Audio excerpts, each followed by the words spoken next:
Could a 4th century Christian scholar, famous for translating the Bible into Latin, really have invented the oldest Slavic alphabet?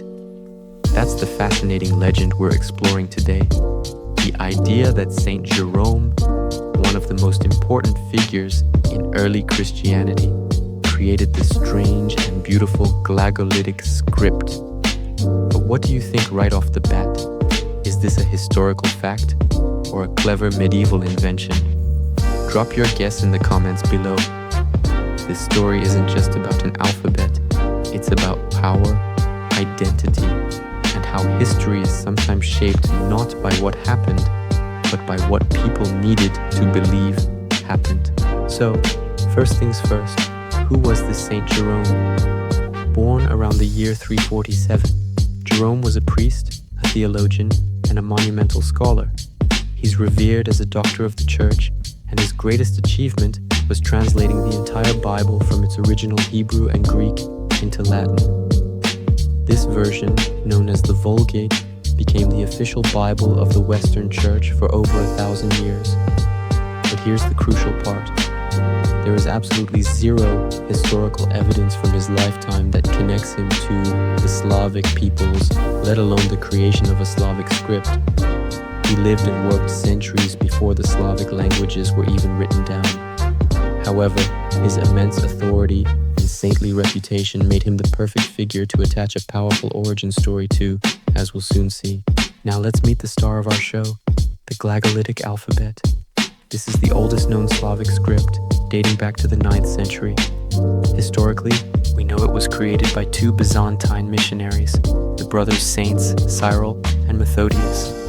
They designed it to translate religious texts into Old Church Slavonic, making Christianity more accessible to the Slavic peoples.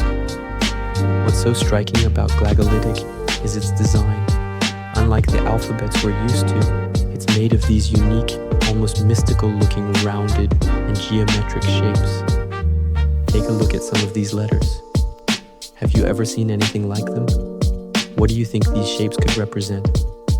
Some people see crosses, circles, and triangles, symbols with deep meaning. If Cyril and Methodius created glagolitic in the 9th century, where did the story about 4th century Jerome come from? Well, the legend doesn't appear in the historical record until much, much later. We start seeing it in Croatian and Czech medieval writings, centuries after Jerome's death. This wasn't some ancient tradition passed down through generations. Instead, it was a new idea that emerged during a time of intense conflict. In parts of the Slavic world, particularly along the Croatian coast, clergy wanted to use their own language and script for church services. This put them at odds with factions in the Roman Church who insisted on using only Latin. The legend of Saint Jerome didn't come from antiquity. It was born out of medieval political and religious struggles as a powerful tool of cultural defense. So, why Jerome? Why not pick some other saint? The choice was a stroke of genius. Jerome was a Western saint, born in the Balkans and universally respected within the Latin Church. He was the ultimate authority on scripture and language. By claiming that he invented the glagolitic alphabet, Slavic communities gave their script and their liturgy three incredibly powerful things. First, it gave them antiquity, suggesting their tradition was as old as the Latin one. Second, it gave them orthodoxy, linking their practices to an unimpeachable doctor of the church. And third, it gave them legitimacy. It was a way of saying, our tradition isn't some strange new invention. It was founded by one of your own greatest saints. Now here's a question for you. If you needed to legitimize your own cultural tradition to a powerful authority, who would you choose as its symbolic founder? Nowhere was this legend more important than in Croatia. For centuries, Croatian priests used the glagolitic script to conduct Catholic Mass in their own Slavic language. This was a unique exception within the Latin-speaking Catholic world, and it was constantly under threat. Critics and rivals argued that only Latin, was a sacred language fit for liturgy.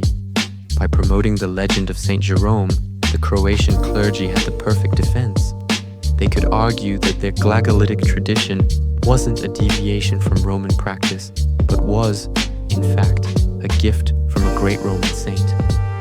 This brilliantly transformed the alphabet from a simple tool for writing into a powerful symbol of their unique identity, one that was both proudly local and fiercely faithful to the Catholic Church in Rome. The legend didn't stay confined to Croatia either. It spread and was adapted for different needs. In Bohemia, in the modern-day Czech Republic, church reformers in the 14th century, like John Hus's predecessors, invoked the Jerome legend. They used it to argue for using the local language in church, presenting it as a return to a pure, ancient Slavic Christian tradition supposedly founded by Jerome. Later, during the Renaissance, humanist scholars who were obsessed with antiquity picked up the story. They embellished it, gave it a veneer of scholarly credibility, and helped spread it far and wide. The invention of the printing press was a huge accelerant, allowing books promoting the Jerome legend to circulate across Central Europe, cementing it in the popular imagination.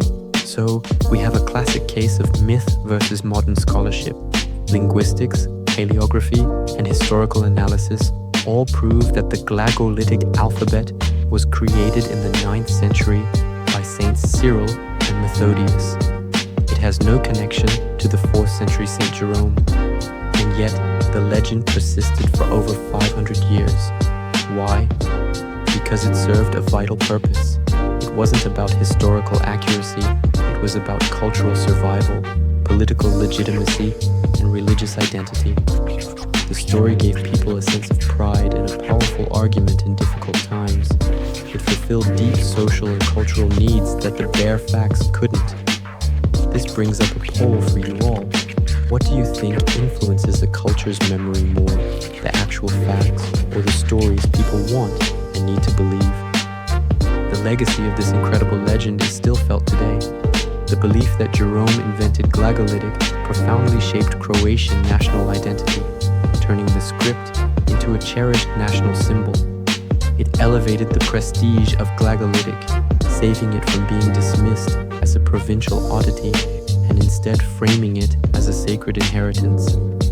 This narrative became woven into local histories, religious stories, and cultural traditions. Even now, long after the legend has been debunked by scholars, it remains a fascinating part of the cultural symbolism in Croatia and other parts of the Slavic world, a testament to its enduring power. In the end, Saint Jerome did not invent the glagolitic alphabet, but the powerful, persistent belief that he did absolutely changed the course of history. It shows how myths can be just as influential as facts, shaping how entire nations see themselves and their place in the world. It's a powerful reminder that sometimes the story behind the story is the most important one of all. So, let's wrap up with one last question. Why do you think societies create founding myths like this one? And what purpose do you think they serve in our world today? Let me know your thoughts down below. Thanks so much for watching, and don't forget to like and subscribe for more dives into the hidden corners of history.